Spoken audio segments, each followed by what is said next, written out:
નમસ્તે. કેમ છો બધા? હા, હવે કઈ ગરમી આવી.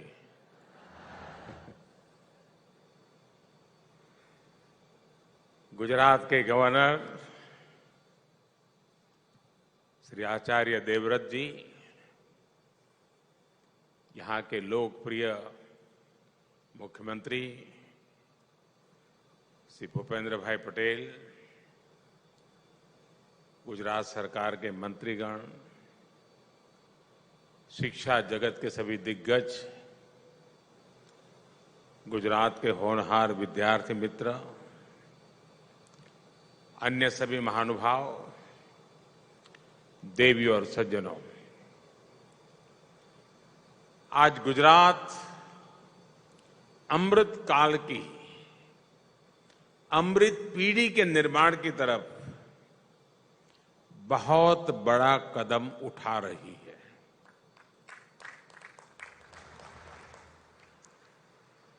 विकसित भारत के लिए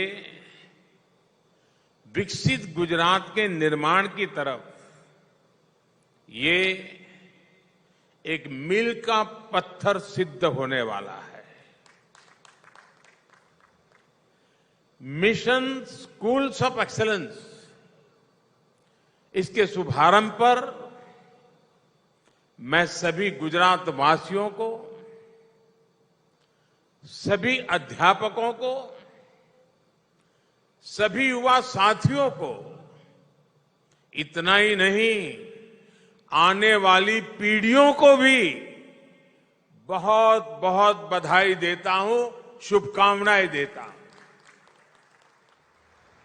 साथियों, हाल ही में देश ने मोबाइल और इंटरनेट की 5th जनरेशन यानी 5G के युग में प्रवेश किया है.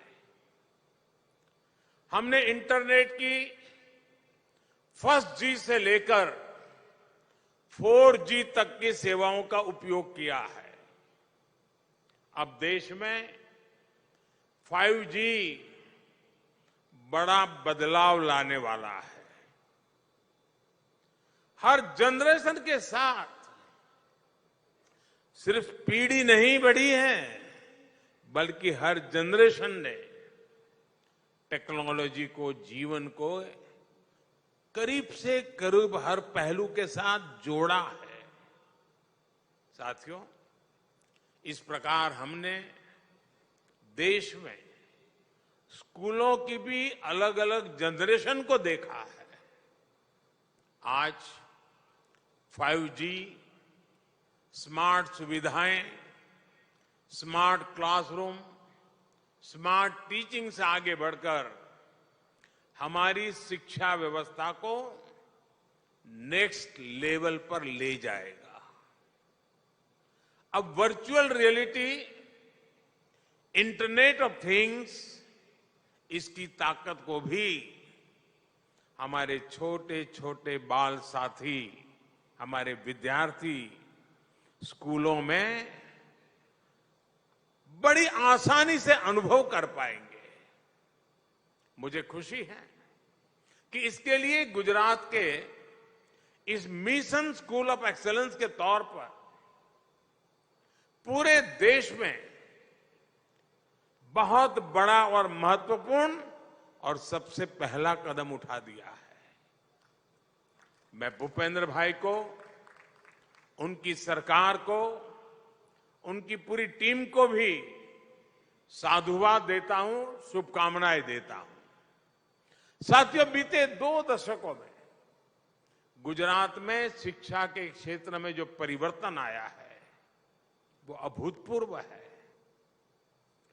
20 साल पहले हालत ये थी कि गुजरात में 100 में से 20 बच्चे स्कूल ही नहीं जाते थे, यानी 5वां हिस्सा शिक्षा से बाहर रह जाता था.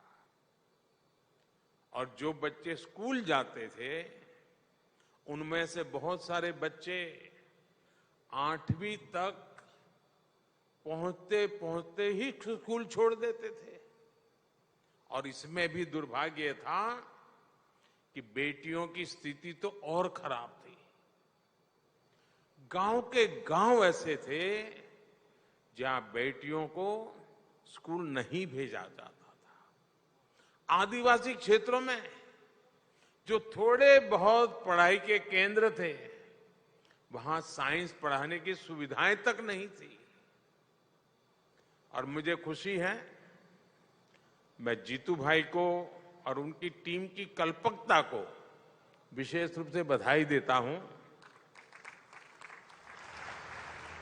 शायद आप वहां से देख रहे थे क्या हो रहा है, मंच पे समझ नहीं आया होगा, लेकिन मेरा मन करता है मैं बता दूं। હમણાં જે બાળકો મને મળ્યા એ બાળકો હતા જ્યારે 2003માં પહેલો શાળા પ્રવેશોત્સવ કર્યો હતો અને હું આદિવાસી ગામોમાં ગયો હતો। 40-45 ડિગ્રી ગરમી હતી। 13, 14, 15 જૂનના એ દિવસો હતા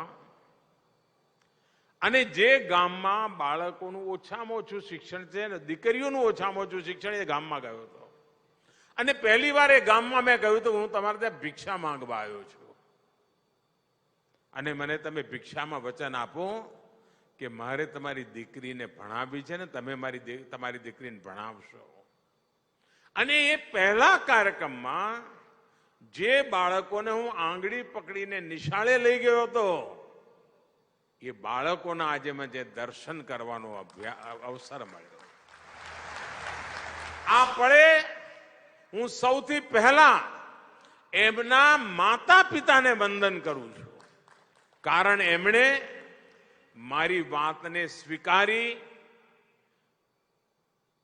હું તો શાળાએ લઈ ગયો પણ એમને એના મહાત્મ્યને સમજ્યું અને એમણે બાળકોને જેટલું ભણી શક્યા એટલા ભણાયા અને આજે પોતાના પગ પર ઊભા થઈને આપણી પાસે જોવા મળ્યા। મને એ બાળકોને મળીને ખાસ કરીને માતા પિતાને વંદન કરવાનું મન થાય છે અને ગુજરાત સરકાર જીતુભાઈને અભિનંદન આપું છું કે મને આ બાળકોને મળવાનો અવસર મળ્યો આજે, જેમને એકડીયું ભણાવવા માટે આંગળી પકડીને લઈ જવાનું મને સૌભાગ્ય મળ્યું હતું। साथियों, इन 2 दशकों में गुजरात के लोगों ने अपने राज्य में शिक्षा व्यवस्था का कायाकल्प करके दिखा दिया है। इन 2 दशकों में गुजरात में 1.25 लाख से अधिक नए क्लासरूम बने, 2 लाख से ज्यादा शिक्षक भर्ती किए गए। मुझे आज भी वो दिन याद है जब शाला प्रवेशोत्सव और कन्या केळवणी वो महोत्सव उसका आरंभ हुआ था। प्रयास ये था कि बेटा बेटी जब पहली बार स्कूल जाएं तो उसे उत्सव की तरह मनाया जाए। परिवार में उत्सव हो, मोहल्ले में उत्सव हो, पूरे गांव में उत्सव हो, क्योंकि देश की नई पीढ़ी को हम शिक्षित और संस्कारित करने का आरंभ कर रहे हैं। मुख्यमंत्री रहते हुए मैंने गांव गांव जाकर खुद सभी लोगों से अपनी बेटियों को स्कूल भेजने का आग्रह किया था और परिणाम ये हुआ है कि आज गुजरात में करीब करीब हर बेटा बेटी स्कूल पहुंचने लगा है। स्कूल के बाद अब कॉलेज जाने लगा है। साथियों, इसके साथ ही हमने शिक्षा की गुणवत्ता पर भी सबसे ज्यादा बल दिया, आउटकम्स पर बल दिया। इसलिए हमने प्रवेशोत्सव के साथ साथ गुणोत्सव की शुरुआत की थी, क्वालिटी एजुकेशन। मुझे अच्छी तरह याद है कि गुणोत्सव में हर एक विद्यार्थी का, उसकी क्षमताओं का, उसकी रुचि का, उसकी अरुचि का विस्तार से आकलन किया जाता था। साथ साथ शिक्षकों का भी आकलन होता था। इस बहुत बड़े अभियान में स्कूली व्यवस्था के साथ साथ हमारे ब्यूरोक्रेट्स, हमारे अधिकारी, इवन पुलिस के अधिकारी, फॉरेस्ट के अधिकारी, वे भी 3 दिन के लिए गांव-गांव स्कूलों में जाते थे, हिस्सा बन जाते थे अभियान का। और मुझे बहुत खुशी है कि कुछ दिन पहले जब मैं गांधीनगर आया था तो उस गुणोत्सव का एक बहुत ही एडवांस टेक्नोलॉजी बेस्ड वर्जन विद्या समीक्षा केंद्र के रूप में मुझे देखने को मिला। विद्या समीक्षा केंद्रों की आधुनिकता देखकर कोई भी हैरान हो जाएगा। और हमारी भारत सरकार ने, हमारे शिक्षा मंत्री ने देश भर के शिक्षा मंत्रियों को और शिक्षा विभाग के अधिकारियों को यहां गांधीनगर बुलाया था और सबके सब ये विद्या समीक्षा केंद्र को घंटों तक उसका अध्ययन करने में लगे थे। और बाद में भी राज्यों से डेलीगेशन आते हैं और विद्या समीक्षा केंद्र का अध्ययन करके उस मॉडल को अपने राज्य में ले जाने की कोशिश कर रहे हैं। गुजरात इसके लिए भी अभिनंदन का अधिकारी है। राज्य की पूरी स्कूली शिक्षा के पल पल की जानकारी लेने के लिए एक केंद्रीय व्यवस्था बनाई गई है, एक अभिनव प्रयोग किया गया है। गुजरात के हजारों स्कूलों, लाखों शिक्षकों और करीब 1.25 करोड़ स्टूडेंट्स की यहां से समीक्षा की जाती है, उनको फीडबैक दिया जाता है। जो डेटा आता है उसका big data analysis, machine learning, artificial intelligence, video wall और ऐसी तकनीक से विश्लेषण किया जाता है। उसके आधार पर बच्चों को बेहतर प्रदर्शन के लिए आवश्यक सुझाव दिए जाते हैं। साथियों, गुजरात में शिक्षा के क्षेत्र में हमेशा ही कुछ नया, कुछ यूनिक और बड़े प्रयोग करना ये गुजरात के डीएनए में है, स्वभाव में है। गुजरात में पहली बार teachers training institute of teachers education की स्थापना हमने की थी।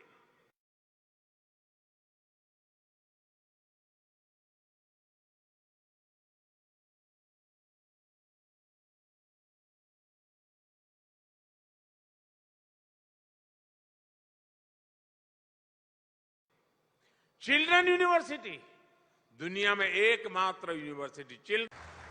और उस खेल महाकुंभ का अनुभव देखिए। उसके कारण सरकारी मशीनरी को जो काम करने की आदत बन गई, गुजरात के युवा धन की खेल के प्रति जो रुचि बनी, गुजरात के युवा धन की खेल के प्रति जो रुचि बनी, ये जो इकोसिस्टम तैयार हुआ, उसका परिणाम है कि जब आज बहुत सालों के बाद राष्ट्रीय खेल महोत्सव गुजरात में हुआ, अभी पिछले सप्ताह, मैंने इतनी तारीफ सुनी है, क्योंकि मैं खिलाड़ियों के संपर्क में रहता हूं, उनके कोचिज में संपर्क में रहता हूं, ढेर सारी बधाइयां मुझे दे रहे हैं। मैंने कहा भैया बधाइयां मुझे न दो, आप गुजरात के मुख्यमंत्री और गुजरात सरकार को दीजिए। ये सारा उनका पुरुषार्थ है, उनका परिश्रम है, जिनके कारण इतना बड़ा देश का खेल उत्सव हुआ। और सारे खिलाड़ी कह रहे थे कि साहब हम अंतर्राष्ट्रीय खेलों में जाते हैं और जो हम हॉस्पिटैलिटी और व्यवस्था देखते हैं, गुजरात ने उसी मन लगा के योजनाएं बनाई, हमारा स्वागत सम्मान किया। मैं सचमुच में इस कार्यक्रम को सफल बना करके खेल जगत को गुजरात ने जिस प्रकार से प्रोत्साहित किया है, इस कार्यक्रम को होस्ट करके जो एक नए स्टैंडर्ड प्रस्तावित किए हैं, इसके लिए गुजरात ने देश की बहुत बड़ी सेवा की है। मैं गुजरात के सभी अधिकारियों को, गुजरात सरकार को, गुजरात के खेल जगत के सभी लोगों को हृदय से अभिनंदन करता हूं। साथियों, 1 दशक पहले ही गुजरात के 15,000 स्कूलों में टीवी पहुंच चुका था। 20,000 से ज्यादा स्कूलों में कंप्यूटर एडेड लर्निंग लैब्स, ऐसी अनेकों व्यवस्थाएं बहुत साल पहले ही गुजरात के स्कूलों का अभिन्न अंग बन गई थी। आज गुजरात में 1 करोड़ से अधिक स्टूडेंट्स और 4 लाख से अधिक टीचर्स की ऑनलाइन अटेंडेंस होती है। नए प्रयोगों के इसी सिलसिले को जारी रखते हुए आज गुजरात के 20,000 स्कूल शिक्षा के 5G दौर में प्रवेश करने जा रहे हैं। मिशन स्कूल्स ऑफ एक्सीलेंस के तहत इन स्कूलों में 50,000 नए क्लासरूम, 1 लाख से अधिक स्मार्ट क्लासरूम, इसको आधुनिक रूप में विकसित किया जाएगा। इन स्कूलों में आधुनिक डिजिटल और फिजिकल इंफ्रास्ट्रक्चर तो होगा ही, ये बच्चों के जीवन, उनकी शिक्षा में व्यापक बदलाव का भी अभियान है। यहां बच्चा को सामर्थ्य को बढ़ाने के लिए हर पहलू, हर पक्ष पर काम किया जाएगा। यानी विद्यार्थी की ताकत क्या है, सुधार की गुंजाइश क्या है, इस पर फोकस किया जाएगा। साथियों, 5G टेक्नोलॉजी, इस व्यवस्था और उसका लाभ बहुत आसान होने वाला है। और सरल शब्दों में किसी को समझाना है, सामान्य मानवी को यह लगता है कि पहले 2G था, 4G था, 5G हुआ। ऐसा नहीं है। अगर 4G को मैं साइकिल कहूं, बाइसिकल कहूं, तो 5G हवाई जहाज है। इतना फर्क है। टेक्नोलॉजी को अगर मुझे गांव की भाषा में समझाना है तो मैं ऐसा कहूंगा। 4G मतलब साइकिल, 5G मतलब आपके पास हवाई जहाज है, वो ताकत है इसमें।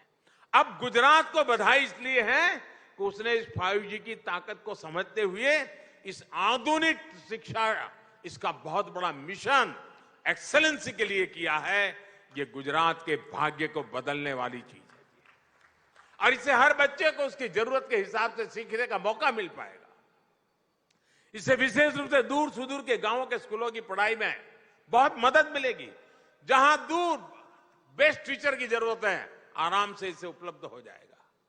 बेस्ट का क्लास लेने वाला व्यक्ति हजारों किलोमीटर दूर होगा, ऐसा ही लगेगा जैसे मेरे सामने बैठ करके मुझे पढ़ा रहा है।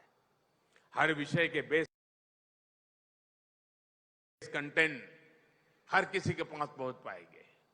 अब जैसे अलग अलग स्किल्स को सिखाने वाले श्रेष्ठ टीचर अब एक जगह से ही अलग अलग गांव शहरों में बैठे बच्चों को एक ही समय में वर्चुअली रियल टाइम में पढ़ा सकेंगे, सिखा सकेंगे। इसे अलग अलग स्कूलों में जो गैप अभी देखने को मिलता है वो भी काफी हद तक दूर होगा। आंगनवाड़ी और बाल वाटिका से लेकर कैरियर गाइडेंस और कॉम्पिटिटिव एग्जाम की तैयारियों तक ये आधुनिक स्कूल विद्यार्थियों के हर जरूरत को पूरा करेंगे। कला, शिल्प, व्यवसाय से लेकर कोडिंग और रोबोटिक्स तक हर प्रकार की शिक्षा छोटी उम्र से ही यहां उपलब्ध रहेगी। यानी नई राष्ट्रीय शिक्षा नीति के हर पहलू को यहां जमीन पर उतारा जाएगा।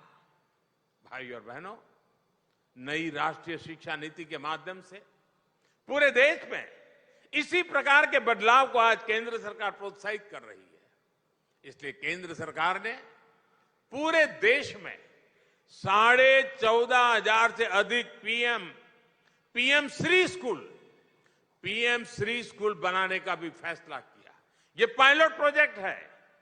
हिंदुस्तान के अलग अलग कोनों में इसका शुरुआत होगी, उसको मॉनिटरिंग किया जाएगा और साल भर के अंदर उसमें जो अगर कुछ कमियां हैं, कुछ जोड़ने की जरूरत है, बदलती हुई टेक्नोलॉजी को उसके साथ जोड़ने की जरूरत है, तो उसमें बदलाव करके एक परफेक्ट मॉडल बना करके देश की सबसे ज्यादा स्कूलों में ले जाने का भविष्य में प्रयास किया जाएगा। ये स्कूल पूरे देश में नई एजुकेशन पॉलिसी के लिए मॉडल स्कूल होंगे। केंद्र सरकार इस योजना पर 27,000 करोड़ रुपए खर्च करने जा रही है। नई राष्ट्रीय शिक्षा नीति में जिस प्रकार क्रिटिकल थिंकिंग पर फोकस किया गया है, बच्चों को अपनी ही भाषा में बेहतर शिक्षा का विजन हो, उसको ये स्कूल जमीन पर उतारेंगे। ये एक प्रकार से बाकी स्कूलों के लिए पथ प्रदर्शक के रूप में काम करेंगे। साथियों, आजादी के अमृत महोत्सव में देश ने गुलामी की मानसिकता से मुक्ति का संकल्प लिया है। नई राष्ट्रीय शिक्षा नीति गुलामी की मानसिकता से देश को बाहर निकालकर टैलेंट को, इनोवेशन को निखारने का प्रयास है। अब देखिए, देश में क्या स्थिति बनाकर रख दी गई थी। अंग्रेजी भाषा के ज्ञान को इंटेलिजेंस का पैमाना मान दिया गया था, जबकि भाषा तो सिर्फ संवाद का, कम्युनिकेशन का एक माध्यम पर है।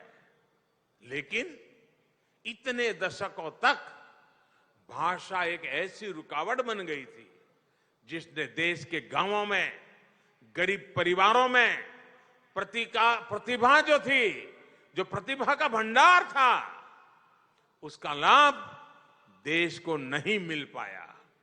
न जाने कितने ही प्रतिभाशाली बच्चे, देशवासी सिर्फ इसलिए डॉक्टर, इंजीनियर नहीं बन पाए क्योंकि उनको जो भाषा समझ आती थी उसमें उनको पढ़ाई का अवसर नहीं मिला।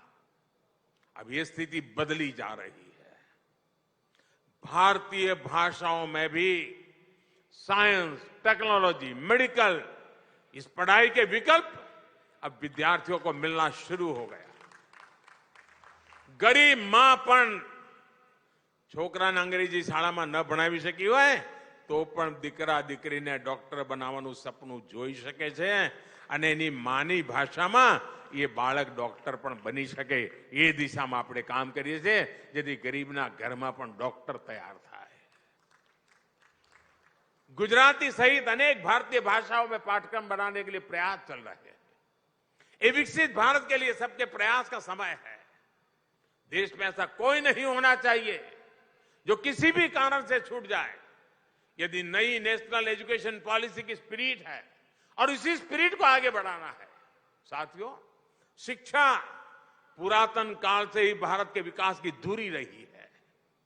हम स्वभाव से ही नॉलेज के, ज्ञान के समर्थक रहे हैं और इसलिए हमारे पूर्वजों ने ज्ञान विज्ञान में पहचान बनाई। सैकड़ों वर्ष पहले दुनिया की सर्वश्रेष्ठ यूनिवर्सिटी बनाई, विशालतम लाइब्रेरी स्थापित की।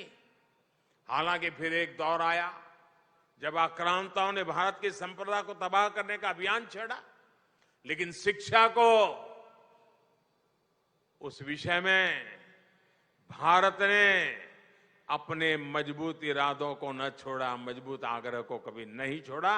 जुल्म सहे लेकिन शिक्षा का रास्ता नहीं छोड़ा। यही कारण है आज भी ज्ञान विज्ञान की दुनिया में, इनोवेशन में हमारी अलग पहचान है। आजादी के अमृत काल में अपनी प्राचीन प्रतिष्ठा को वापस लाने का अवसर है। भारत के पास दुनिया की श्रेष्ठ नॉलेज इकोनॉमी बनने का भरपूर सामर्थ्य पड़ा है, अवसर भी इंतजार कर रहे हैं। 21वीं सदी में साइंस से जुड़ी, टेक्नोलॉजी से जुड़े अधिकांश इनोवेशन, अधिकांश इन्वेंशन भारत में ही होंगे। और मैं जब कहता हूं उसका कारण मेरे देश के नौजवानों पर, मेरे देश के नौजवानों के टैलेंट पर मेरा भरोसा है। इसलिए ये कहने का मैं साहस कर रहा हूं। इसमें भी गुजरात के पास बहुत बड़ा अवसर है। अभी तक गुजरात की पहचान क्या थी?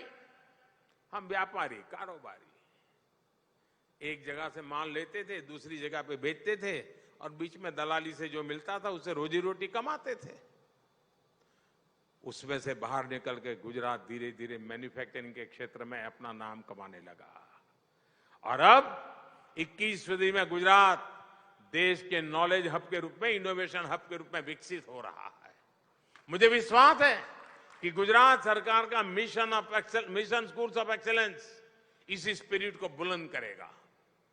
साथियों, मुझे इस अत्यंत महत्वपूर्ण कार्यक्रम में आज आने का मौका मिला। अभी 1 घंटे पहले मैं देश की रक्षा शक्ति वाले कार्यक्रम से जुड़ा था।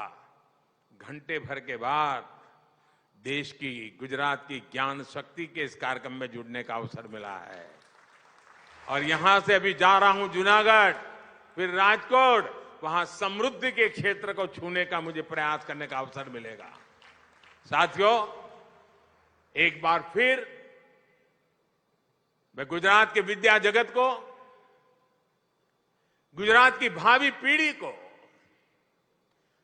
उनके माता पिता को आज इस महत्वपूर्ण अवसर पर, यह महत्वपूर्ण अवसर है साथियों, इसके लिए अनेक अनेक शुभकामनाएं देता हूं। भूपेंद्र भाई और उनकी टीम को हृदय से बहुत बहुत बधाई देता हूं। धन्यवाद।